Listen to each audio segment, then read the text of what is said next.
much of what I learned in medical school is wrong. And I've learned a whole new idea of how humans really work and the causes of disease and how maybe we individually can all heal ourselves through changing our mindset and changing our dietary habits. To me, rare to raw fatty meat, salt and water is the healthiest thing you can do, along being massively positive every day in life. The major causes of disease all reflect towards inflammation. Plant sugars in general are highly inflammatory to our bodies. Infertility is no different than cancers, thyroid disease, brain damage, seizure disorders, gastrointestinal problems. You name the disease, I will tell you that it's more likely to a plant-based, low-fat diet. I've got people texting me, Dr. Kiltz, I paid for an IVF cycle, but I just got pregnant and I'm now, 20 weeks pregnant or 30 weeks pregnant, or I just delivered a baby on carnivore. Or someone called me and said, Dr. Kiltz, my friend who's 45 like me just had a baby on your diet. She never saw you. She just said, hey, I followed this guy and I did carnivore, and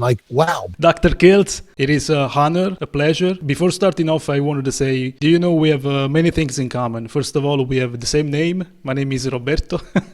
Your name is Robert? Roberto. Yeah, every time I go abroad, people call me Robert.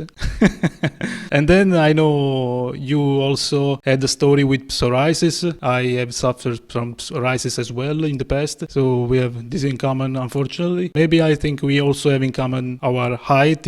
Other carnivores like Sean Baker, Dr. Anthony Chaffee, they are giants. They are very tall. Instead, I think we are both short kings. When I saw another short one, another short carnivore, I thought we have this other thing in common. But and where do you live? I live in Italy. And my grandparents are from Italy. And my daughter married an Italian from Martinsicuro, Italy. From where? Martinsicuro. It's east on the coast of Rome. Okay. And she just had a baby boy who's 9 months, Giulio with the G. Giulio, okay, Italian name. I talked with Alia and Dr. Nelson in July, I think. I was disappointed that you were not there at the time, so Alia scheduled this other meeting because I am very happy to talk with you in person now. And everybody knows you and respects you a lot. But can you give us a brief introduction of yourself, who you are, what you do, what is your background? I was born in Los Angeles, and ultimately I couldn't read. I had dyslexia. I was kicked out of school in a gang in my adolescence, and father in jail. Eventually, I became a doctor. Before that, I was an artist. I did painting and pottery and jewelry and woodworking, and I was an auto mechanic and did a little of everything. And eventually went into medicine. I became an OB/GYN doctor. I really enjoyed taking care of and caring for women and delivering babies and helping them on that journey, and then eventually became a fertility specialist. And that's pretty much what I do today, is I help people that are suffering from infertility and miscarriages all around the globe. I own and run CNY fertility centers, and we're one of the largest and yet most affordable in America. And we integrate a lot of Eastern and Western medicine, a lot of meditation, prayer, acupuncture, massage, a lot of nutrition. I focus on paleo, keto, and carnivore diets. And I've been blogging technically for about 20 years. I first began with a website called Mind, Body, Smile, and I love to talk about meditation, prayer, and positivity. And then about 20 years ago, I learned about the Atkins and paleo and then keto diets. And then I found carnivore, and I've been following primarily a carnivore lifestyle myself for about 15 years. And I love being on social media and having these conversations and learning from people like yourself and humans around the world that are finding a new way of living through a carnivore lifestyle. Why did you decide to become a doctor in the first place, and why did you decide to specialize on fertility? Well, I was an artist. I did pottery, painting in high school. Mrs. Wong taught me to do pottery, and you could go online and buy my Kiltz cups, and they're made out of stardust, and they're all unique and different, like each and every one of us are. And that's my focus on my pottery today, but I've done a lot of everything. And in junior college, when I was 19, I broke a leg, and I met a doctor that inspired inspired me to go into medicine. And when I went to the counselor's office and saw what it would take, I was like, this ain't going to work because I couldn't read. But I was good at math and science. I'm a numbers guy and a formula guy, but I couldn't understand and read very fluently. And when I was in medical school, I really enjoyed caring for the women and gynecology and obstetrics. And I'm a surgeon. I love fixing things. And that's really been my passion to go into medicine. And I feel very blessed. Much of what I learned in medical school and before that and beyond I found is wrong. And I've learned a whole new idea of how humans really work and the causes of disease and how maybe we individually can all heal ourselves through changing our mindset and changing our dietary habits, and then our ethics about going to work and enjoying just participating in life. How long have you been a doctor in total? Well, let's see. I graduated medical school in 1985. I started in 81. I was actually working at a free clinic in Los Angeles for a few years prior to that, and I worked at a hospital in Los Angeles before that. And I'd be 70 in March of next year. I feel about 20, maybe 16. And so, it's been since 81 since I started medical school, and 85 since I graduated, again, 40 years ago, which just seems like yesterday. How did you discover the carnivore diet? Because you mentioned paleo, keto, and then carnivore. I am following a carnivore diet. I've been following a carnivore diet for 5 years now. So that's my interest. And also I've been able to help some women to get out of amenorrhea and other fertility problems. I will talk to you about this later, maybe. I was curious to ask you, what was your approach in medicine before knowing about nutrition, how important it is? Well, my undergrad degree was a nutritional biochemistry. So I prided myself on knowing a lot about biochemistry and what the body requires in order to be healthy. And I felt pretty healthy for a long time, although I did have arthritis, psoriasis, migraines, bowel bleeding, kidney stones, and depression and other things. But, I just kind of thought those are pretty normal. I ate primarily a plant, protein, low animal fat diet for years, Italian upbringing. And so that was pasta and pizza and bread and meat and salads and cereals. And in my 40s is when I really started noticing these things even more. Now, I was a big exerciser and I learned about the Atkins diet, and I considered myself healthy, physically looking, but I was suffering from those problems that I mentioned. And then literally, I did Atkins, and then I did some Weight Watchers for a little bit, wanted to lean down a little bit more and muscle up way back in again, my early 40s. And then in my late 40s, I was integrating massage, acupuncture, meditation, prayer, yoga into my fertility practice in a move to try to help us de-stress, reduce cortisol and epinephrine levels, and continue on the fertility journey or the life journey in a more positive way. I read The Secret years ago and integrated Rhonda Byrne's ideas about The Secret. I actually wrote a book called The Fertile Secret, incorporated that into my practice. And the patients were getting a lot of value out of that, I thought. Then some of them were doing a diet called paleo diet and getting pregnant from it. And that sparked my interest because I really want to know what it is that helps people get pregnant and why they don't. And so as I dug deep into the paleo diet, which is basically Atkins high fat, hunter-gatherer, I began to dig deep into keto diet, and then I discovered the carnivore diet. I was watching a guy like you on the internet, healthy and well. He was ripped and he didn't exercise and he only ate meat. I said, well, that one's for me because I love meat. And that was about the same time, about 15 years ago, I pretty much gave up alcohol and exercise and began to write and share about keto diets, paleo diets, and I was kind of a closet carnivore. It was COVID that really brought it out in me to find, hey, there are other people as crazy as me, rebels doing this carnivore diet. And that's when social media for me was like, hey, listen, I'm at work, but I'm not seeing any patients because it closes down. I better find another way to communicate and share with people. And that's where I discovered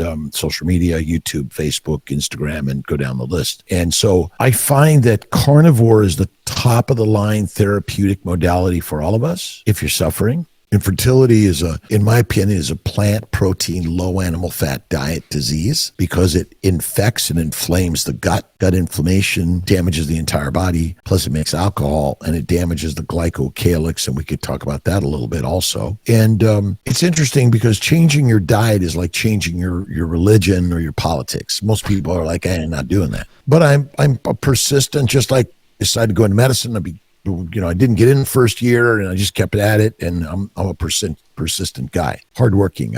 As a kid, I worked in 11, 12, I always worked. And the work ethic and the power of going to work every day was really a positive adventure for me. And I think that's real critical. And so if something doesn't work, keep going, look at something different and change it up. And that's kind of what I'm always looking at. And the carnivore, keto, and nutrition, I found lots of things that maybe we don't get even in the keto and carnivore world that I think are wrong. And then I found that maybe plants are more poisonous than we think. And plants ferment in the gut, and fermentation makes alcohol, aldehydes, heat, gas, and methane. And then the microbes proliferate in the gut and they go up the esophagus and out the rectum anus. They go into the vagina, cervix, uterus, tubes for women. For men, they go through the epithelial tissue of the gut in men and women, and they go into the prostate, the testicles, and then they damage every organ system of our body. And, there's a simplicity to this story. To me, rare to raw fatty meat, salt and water is the healthiest thing you can do, along being massively positive every day in life. What are the main causes of infertility? You would say an abuse of plant matter? Well, so being fertile and reproducing is the primary purpose of all life. If you're healthy, yet not reproducing naturally and normally, you're not healthy. And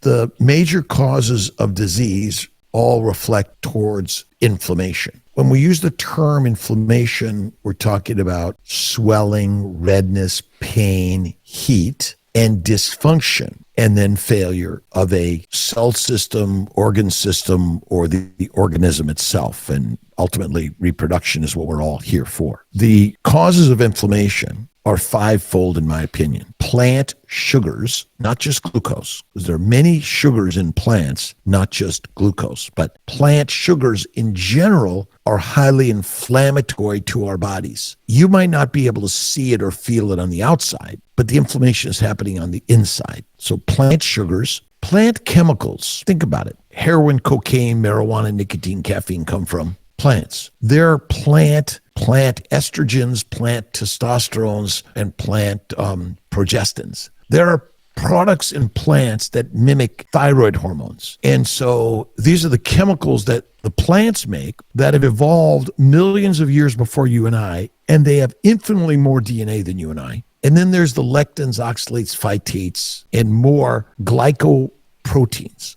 And these are antigenic components of a plant that our body cannot process properly, and so our body reacts to it. Now, if you get a stomach ache, or you get pharyngitis, or you get sinusitis, or a migraine, a headache, this is an indication of some inflammatory process that's happening. You may not feel the infertility process happening, but if you're not getting pregnant naturally, there's inflammation deep inside your body that's damaging male or female reproductive systems. And whether it's the brain, hypothalamus, pituitary, the thyroid, the adrenals, or the ovaries or testicles, all of these things are adversely affected by the plant sugars, the plant antigens, and the plant chemicals. And how do you make beer, wine, and alcohol? It's a fermentation process in a barrel or a pot or a bucket. And it actually can happen on the vine, on the fruit, where the microbes, bacteria and yeast, which absolutely happen to be everywhere. And think about it, they were the first microbes of life organisms on the earth. And the cyanobacteria were the photosynthesizers initially. That means they take sunlight to make ATP and make NADH. And then from there, they grab CO2 and H2O and they make a sugar particle. And so in the gut, where the microbes are everywhere, they're basically fermenting. And so fermentation makes alcohol, aldehydes, heat, gas, and methane. And then the proliferation of the microbes grows because that's what they like to do. They want to proliferate and reproduce just like you and I, like the plants and all other organisms. They go out the rectum anus and up in the esophagus, and they'll have adverse effects to our entire body. And is alcohol good for us? Absolutely not. No, it's not. It's damaging. And so, although the American College of OBGYN, in an expert opinion paper about 3 years ago, recommended a plant-based diet, lean meat, no red meat, soy and fake meat, and red wine for pregnant lactating women. Now, alcohol, the last I looked, is cytotoxic. It's not good for us. It might make you feel good, and it may make a lot of people a lot of money, but it's one of the leading problems of damage and death to all of us. And all of these things adversely affect the sperm, the egg, the embryo, and the implantation environment. Polycystic ovarian syndrome, endometriosis, endometritis, pelvic inflammatory disease, ectopic pregnancies, ovarian cysts, which are benign or cancerous. These are all caused by a plant-based diet, in my opinion, and a low animal fat diet. And so plant-caused ovarian sickness, PMS, premenstrual syndrome, plant manifested sickness, because what is the recommended diet for men and women, boys and girls around the globe? Primarily a plant-based diet, lean meat, preferably no red meat, and how many meals a day? 3 to 6 meals a day. Now, are we a grazing animal, or are we more like a hunting animal? We came out of the trees not to eat the grass, but hunt like wolves, lions, and eat the grass eaters. That's who and what we are. Now, did we ever eat plants? Sure, we may have. Did we evolve eventually to figure out that eating plants maybe allowed us to have more calories? Although without soaking, preparing, cooking, or fermenting, plants in general can be very toxic and deadly for us. But we liked them. It allowed us to proliferate, but you couldn't eat grains or grass. You had to take the seeds and separate the shell from the main seed, and then you had to grind them up, and then you had to cook them in order to make them less toxic. But I don't believe they're non-toxic. And so ultimately, infertility is no different than cancers, thyroid disease, brain damage, seizure disorders, gastrointestinal problems. You name the disease, I will tell you that it's more likely to a plant-based, low-fat diet, 3 to 6 meals a day. The plants are highly toxic for humans, and the microbes also are highly toxic. There may be what we consider good and bad bacteria, but there's no mold, bacteria, or virus that you want circulating in your bloodstream. And I think we have the science of the microbiome wrong. They are living organisms that know how to control and kill, and that's their primary focus, is reproduction on their own. And millions of people are killed every year due to bacterial and viral infections, along with other parasitic infections. And I think equal number or more are killed from a modern recommended diet, which is plant-based, type 1 and type 2 diabetes, type 3 diabetes. I mean, these are all sugar-laden diets which cause glycation. And glycation is the rusting, the oxidation of our normal cellular architecture. And the cell wall is made out of a phospholipid bilayer, which is fat essentially, and cholesterol, but it also is embedded with proteins. And then there are many, many sugars called the glycobiome that also embed every cell wall of every organism that exists in the world. And when you damage the glycocalyx, you're disrupting the protective layer that protects every cell, including a sperm, an egg, and an embryo, which absolutely turns out to be the barcode and the lock and key that says friend or foe, and determines your blood type, your human leukocyte antigens, and ultimately insulin resistance is not insulin's inability to work. It's the liver's damage, which doesn't allow insulin to work properly, because insulin's job and the liver's job is to make fat in the liver. And if you can't make it, you're dead. And we know that people are having a really great time making fat on their body. Nothing's wrong with insulin. It's doing what it's supposed to do. And insulin's job is to make fat. Would you say it's doing a good job around the world because the obesity is rising and rising and rising? Sure it is. Obesity causes no disease. It's the food we eat in a methodology that isn't normal. You and I didn't have a delivery system to deliver us meals 3 to 6 times a day, and a cupboard or a refrigerator to keep it there for our ever needs at 24/7, 365. Imagine 50, 100,000 years ago when you found a fruit tree and it was ripe, and you said, you know what, I'm going to wait till next week to eat it because I'm already full. Does that make any sense? No, because there's only one place for food, and that's on your body, in your gut, and soon to be adipose tissue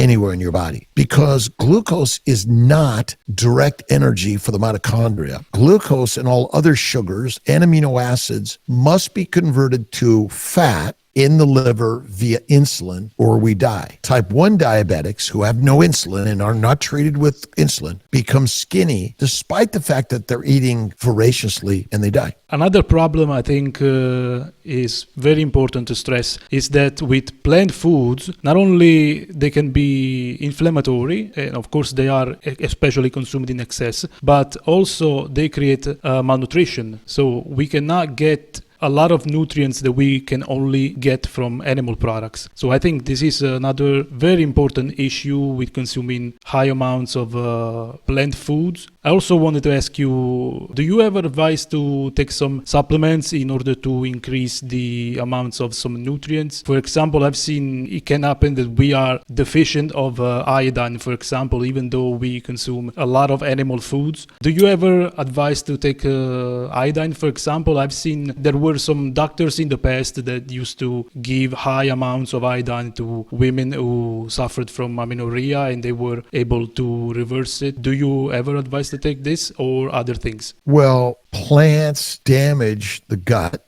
and they're highly goitrogenic. Exactly. So goitrogenic means the plants actually damage the thyroid gland and they cause cysts, tumors, they cause swelling, and they cause dysfunction. I don't believe it's strictly iodine deficiency. It's actual tumorgenic, cystogenic, and hypertrophic. It causes inflammation in all cells. And again, if you look up goitrogenic foods, they're all the plants, seeds, nuts, and fruits and vegetables. So when we say iodine deficiency, it's kind of like a vitamin C deficiency. That's not our problem. Or a zinc deficiency. It's not generally our problem, but our gut is damaged that may diminish the proper absorption of these minerals and vitamins because plants are mightily intelligent. They chelate the minerals and vitamins from the soil and the water. And this chelation, it prevents their absorption. And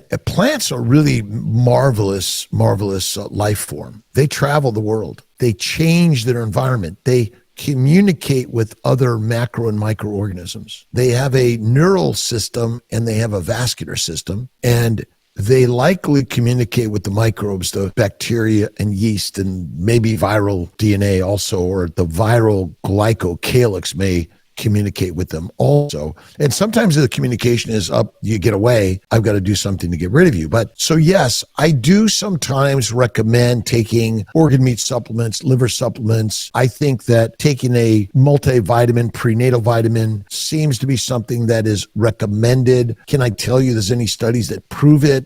I can't. Are there maybe harmful things in some of the vitamins that are produced in the world? Sure, possibly. You know, our best way to get it is eating a nutrient dense, low toxic food, which is mostly in animal products and eggs, although there are some frogs and snakes and fish that you want to stay away from. But really, you know, bacon, eggs, butter, beef, salt is my primary way of doing it. But again, the gut has a mucopolysaccharide layer called the glycocalyx, which is the barcode, and it has negative charges. And so it keeps the negative stuff out and it allows the good stuff in. But when that's damaged, you cause a leaky gut and you now cause the problem with mineral and vitamin deficiencies, but you also cause the easy absorption of alcohols and other toxins that your body says don't come in here. What would you advise to men and women looking to improve their hormonal and reproductive health? And what have you seen suggesting a carnivore or ketovore or ketogenic diet to your patients? So what's the cause of infertility? It's inflammation. What's the cause of cancer? Inflammation, diabetes, inflammation, arthritis, inflammation. Everything's inflammation. And if you look in my books, we'll talk about the plant sugars, antigens, chemicals, and the fermentation of plants is primary, and then excessive exercise is the fifth leading cause. But so when you fast, your gut is able to heal, and I recommend a 3-day fasting every month, 5 days quarterly. I just did a 15-day fast in July, August, and Dr. Nelson did a 22-day fast. I've met plenty of people that have done 40-day fasts, and they did salt and water, and that was it. It's mindset, and I always say faith is first. If you visualize and believe in the thing you wish for, as if it is, it will be that or better. Never give up. And number 2 is eat fat. I mean, raw fat, because your body wants fat, by the way. Your body doesn't want to be skinny. Your body wants to be ready for the famine, migration, hibernation, gestation, and many other reasons why food is not available. And so by going carnivore, to me, rare to raw, fatty meat, salt, and water is the healthiest thing you can do with practice fasting. I generally do 1 meal a day at night. You can do it in the morning, find what fits for you. I think 1 meal a day is all you need. We have a system that basically takes the food in the gut and it degrades it down to amino acids, simple sugars, and fatty acids, and all the minerals and vitamins. The fat goes through chylomicrons through the lymphatics, and it's delivered to every cell of your body. It's like LDL. It's the delivery truck of everything every cell needs, by the way. But we don't eat fat. So the lymphatics are dry and empty. We eat protein and plants, which breaks down to amino acids and sugars, along with all the plant toxins and the microbes that come with the plants. And so by eliminating those things, suddenly your gut heals, your liver heals, and your ovaries and testicles and uterus and all the organ system of your body, including the brain and your eyes, suddenly go like, wow, the toxins are gone. I can heal now. And I'm functioning. I mean, again,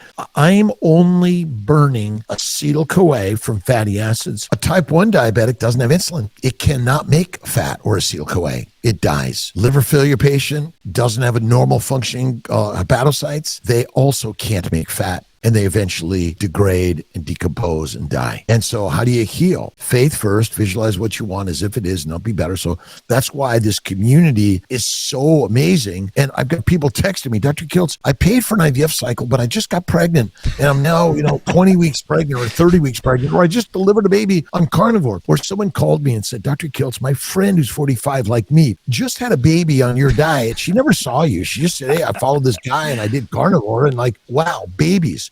I ask people who want to have a baby, and it's not happening, not happening. It is not happening. Is that frustrating and sad and depressing? Of course it is. It's one of the most saddest, depressing, uncomfortable feelings when you're making love to your partner and it's not happening naturally or normally. And then you got to talk to a stranger, or you got to look around the world for like, hey, what's wrong with me? And diet is the last thing, because your neighbor who eats a deadly diet and maybe drinks and uses drugs, or you think, oh, she's overweight and she should never get pregnant. Does. Obesity causes no disease. By the way, fat is the fittest, most fantastic cellular organelle on your body, organ system. And so, yeah, there's stories. If you go to drkiltz.com or cnyfertility.com and look at, you don't have to be a carnivore. You could be a ketovore, a paleovore, right? Or an Atkins, right? You could be a vegan vegetarian, as long as you eat less frequently, cook the plants well to kill the microbes, and add fat. And in my opinion, especially for the vegetarians, the Mediterraneans, the pescatarians, and the carnivarians, it's easy. Eggs, cream, butter, and cheese. Wow. And raw cheese, raw butter, raw cream, raw milk, much better, because the microbiome is better and the fat keeps the microbes at bay and kind of keeps them low. Look at, you think one army is better than another, good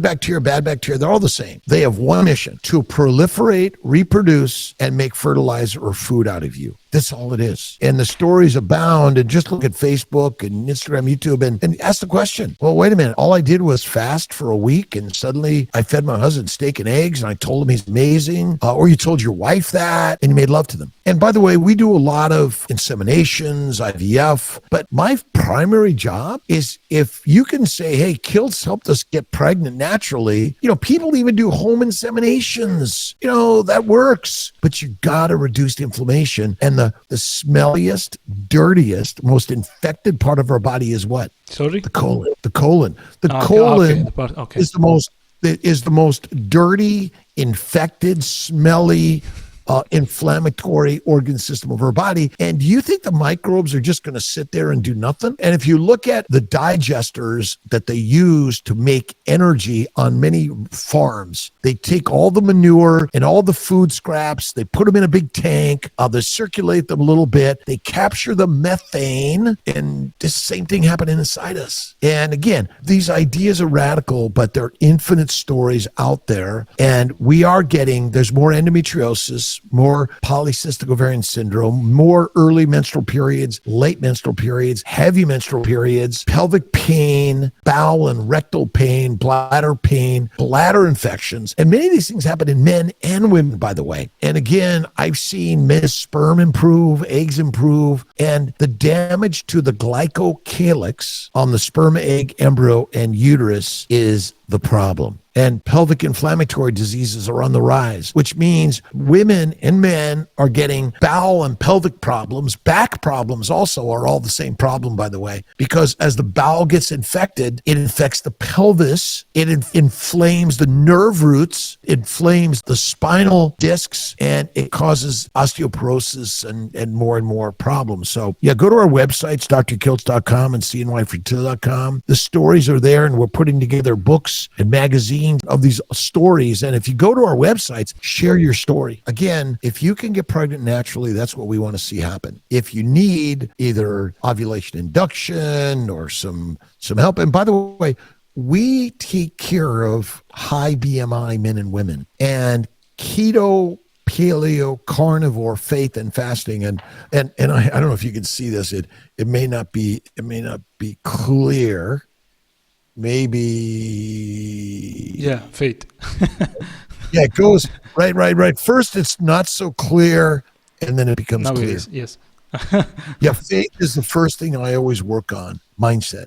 And you must visualize what you want as if it is and never give up. Getting back to the importance of diet, I wanted to ask you how important it is, the partner's diet, because, I've also seen women get out of amenorrhea in their 50s and have babies in their 40s when following a carnivore diet. That is incredible. I didn't even know who these women were. They just wrote me, Roberto, thanks to your advice, this happened. And then I also followed Dr. Kiltz, and he was saying the exact same things that you say. Also, I've seen the excessive exercise, because women, they have a lot of social pressure to lose weight. They always want to look thin. They are scared to be fat. So they tend to eat bad, because there is this indoctrination that we have since we were born, that we need to consume mostly vegetables and not meat. They are scared of fat. And then when they cheat, for example, by eating chocolate or cake, for example, they go to the gym and work their ass off. So I've seen this many times. So it is important, definitely, that women follow a good diet. I would say a carnivore or at least ketogenic, ketovore diet. How important it is for their partner also to follow the same diet or something along those lines? Massively. Oh, okay.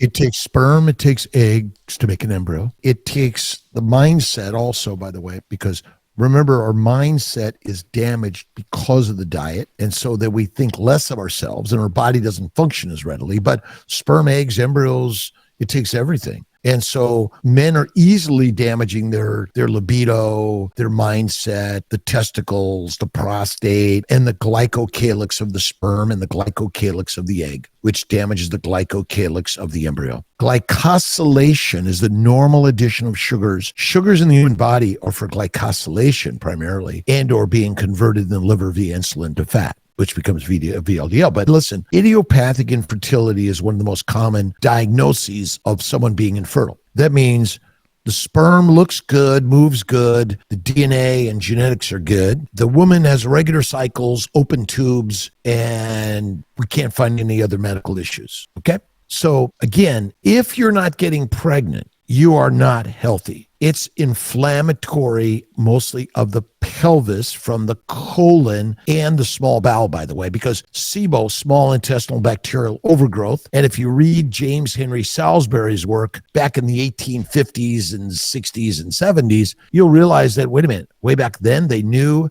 that the bugs grow in a plant-based world, low-fat world, and they damage the testicles, the prostate, and they damage the vagina, cervix, uterus, tubes, and ovaries. And we call it endometriosis. We call it diverticulosis. We call it irritable bowel syndromes. But otises and itises, basically, you have some otis or itis if you're not getting pregnant naturally. I call it pelvic inflammatory disorders or diseases, or endometriosis or endometritis, even if you don't have a biopsy or a serum marker that says you have those things, because I think you have some otis or itis in and around your reproductive organs of men and women, and fatty meat, rare to raw, carnivore is the top of the line. And slowing it down, walking in weights, go to work every day and think, imagine and put up a vision board of what you want. Put pictures on the wall of what you want. That's what you want to do. And this is very, very counter to the standard dietary recommendations of all the experts out there. And that's why this is so hard, because I'm telling you one thing, but something else is different. That's cognitive dissonance, right? I believe one thing, but there's something out there that is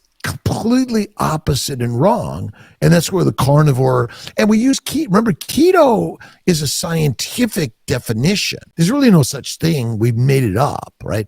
Ketones are always the energy for the body. There's always acetyl-CoA, beta-hydroxybutyrate, and acetoacetate in the serum and in the cytoplasm of your cells. And name someone that has no triglycerides or cholesterol or fat circulating in their bloodstream. Ever seen it? Nobody. Not even vegans. Nobody, right? And so why would a cell use glucose when it's got acetyl-CoA from fatty acids everywhere? No reason. And again, we've given glucose from a plant a mighty powerful stance, which I don't think it gets. Fat is where it's at. And if you don't eat fat, or if you don't have fat on your body, you're in big trouble. One other comment, may I? Yeah, sure. Have you ever noticed butter never molds? Yeah, definitely.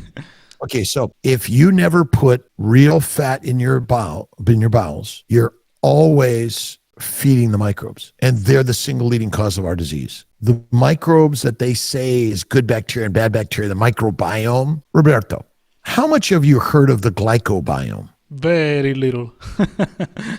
Almost none. Right. And how about hepatogenous diabetes?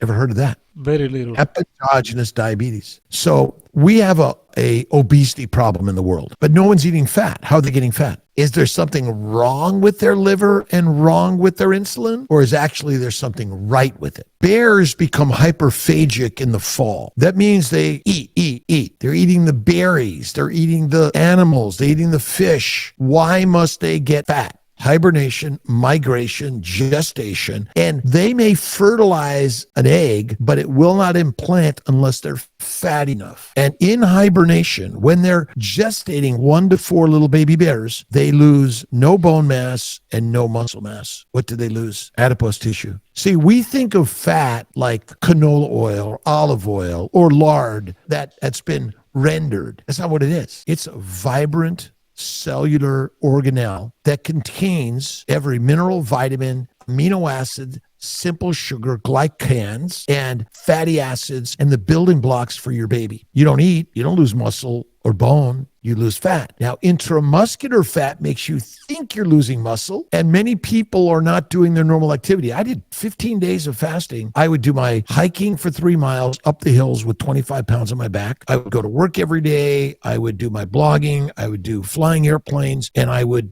be in the operating room. I felt wonderful every single day. I have enough fat on my body, by the way. I'm 155-ish, 160 sometimes. I get down to about 150, but I could probably get down to, there are people who have gotten so anorexic, they're down to 80 pounds. At 5'6", if I have enough fat, that probably could go down to under 100 easily. I was right. I am 5'6" and 155 as well. The same. Same as you. And I do 100 push-ups every day. Well, I get up early and go to work every day. I blog at 6 a.m. every day. I'm reading and listening and watching something to inspire me, like your podcasting and others. And again, some days I get a little tired, or I'm a little bit like, I got to take a nap. I take 1 to 3 naps, 10 minutes a day, and I feel great. When I'm tired, I rest. I don't pound down coffee. I drink a little coffee. I was off of it for 2.5 years. I felt great. I'm back on it. I don't know. We'll see how long I stay on it. May go back off it. it. I very, very rarely have very minimally amounts of alcohol. I sometimes eat Kiltz's ice cream, and I sometimes have a French fry dipped in sour cream with salt and butter all over it. Can I ask you, what would you answer to people saying that women need carbohydrates for their fertility, especially over a certain age, or that they need carbohydrates for their thyroid? I'm sure you've heard these things hundreds of times. What would you answer? I did not eat for 15 days. My glucose was 60 to 70. Yeah, I was talking about women. Well, but I'm a human being. They're human beings. Men and women are not physiologically or biologically different, my friend. Our cells work the same. The only thing that women have and men have differently is a testicle and an ovary that responds to the hypothalamic pituitary functions. All right. If we remove the testicles and the ovaries from young girls or young men, basically our physiology is the same. So if you think about it, women begin their menstrual cycle in their early teens, could be late teens for some. Okay. And what's the purpose of menstrual cycles? To say to the men in the tribe that I'm ready for fertility, okay? Did it take years for most women to get pregnant the first time? No. They get pregnant right away. Yeah. Remember, because we're waiting so long and we're eating a terrible diet from the day you're born, and before that, by the way, intrauterine, your mother has been eating a diet that damages you and causes birth defects and causes stillbirths and many other problems. So ultimately, glucose is for glycosylation along with fucose, mannose, N-acetylglucosamine, N-acetylgalactosamine. There are about 9 primary sugars in the human body. There's a lot of mannose in plants. We don't have as much mannose. And it turns out to be the glycocalyx is the most important system of our body, along with adipose tissue. By the way, is there sugar in animal cells just like there's sugar in plant cells? Yes. Okay, so now think about it. Ripe fruit was available how long during the year naturally in our natural evolution without human agriculture and industrialization? Couple of weeks. Week, right? And so you had no access to all these highly refined sugars. Okay, honey, okay? Go and find a honey hive, and who's going to take it down? You or me? Or like, okay, we figured out how to make smoke and carry the fire and smoke them out to get their honey. How long is that honey going to last? You putting it in a jar? Definitely not. No. Again, now we can talk about human modern evolution the last 10 plus or minus 5,000 years or so. We're highly industrious. We're highly intelligent in our ability to look at nature and mimic it and make something better out of it. Now, have we made the world better? We're destroying the world. Now, I kind of like my air conditioning and my cars and my airplanes and my buses and do you want to go to Mars, by the way, in a rocket ship? NFW, ain't happening. I don't. There's no plant or microbe that says, yeah, hitch a ride with me, okay? Now, they might say yes because it gives them an opportunity to potentially invest in another environment and potentially seed on other planets. But ultimately, glucose is a glycosylating agent. It's in every cell of everything we eat, including animal products and microbes. Plants contain a cell wall, which is a very dense cellulotic cell sugar molecule, which is very difficult to break down by human digestion. So we figured out how to ferment it, grind it up and process it along with cooking it to make it less toxic and more digestible. Why would you put something non or poorly digestible in your gut? Does it make any sense? No.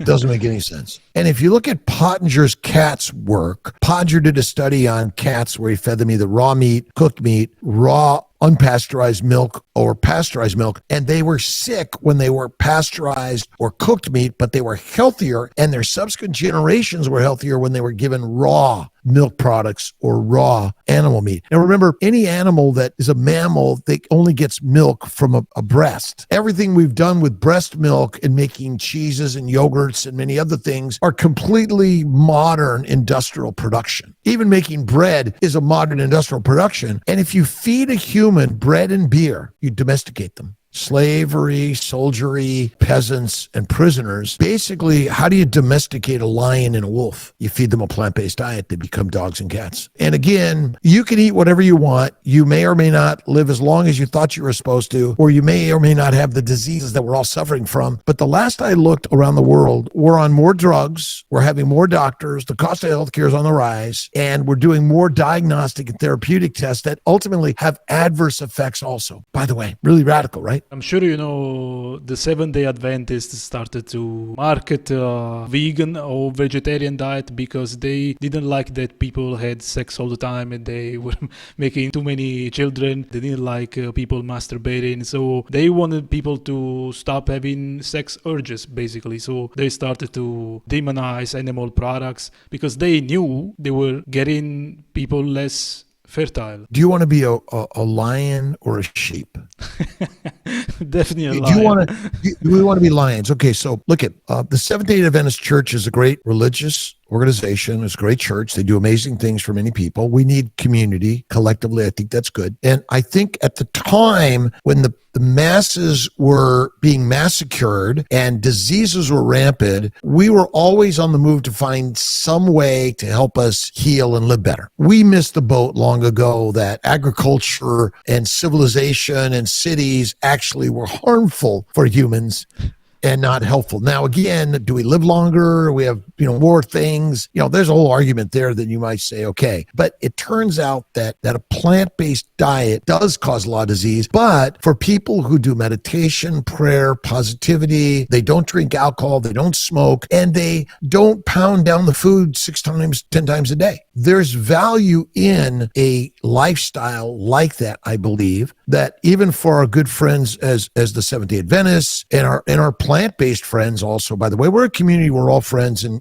colleagues, I believe. But we're looking at, hey, if you're sick, faith, fat, and fasting are the best things to do. Now, again, whether it's chicken broth or beef broth, or it's butter and yogurts and kefirs and things like that, you're going to find the thing that your medicine people might be helping you to lead a better life. But, I'm not saying that carnivore means you're going to live longer, you're going to be healthier. We haven't proven that at all. I mean, my CAC score went up over the last couple of years. My CT angiogram shows a little bit more vascular involvement. Now, I'm nearly 70 in 4 months, and I lived a long time on mostly a standard diet. I have a lot of calcium deposits in my body, but what in science or medicine have we been able to say to you, oh, you got a week to live, or you got 6 months, oh, you're going to live 20 more years, you're fine. We can't do that. Modern science and medicine doesn't have the ability to do that. Well, I think everybody can see you are healthy by the way you look, by what you do every day. And I typically stand at my desk and I walk about an hour a day. I do light weights. I do 100 push-ups a day, and I read something spiritual, positive, uplifting, or I listen to something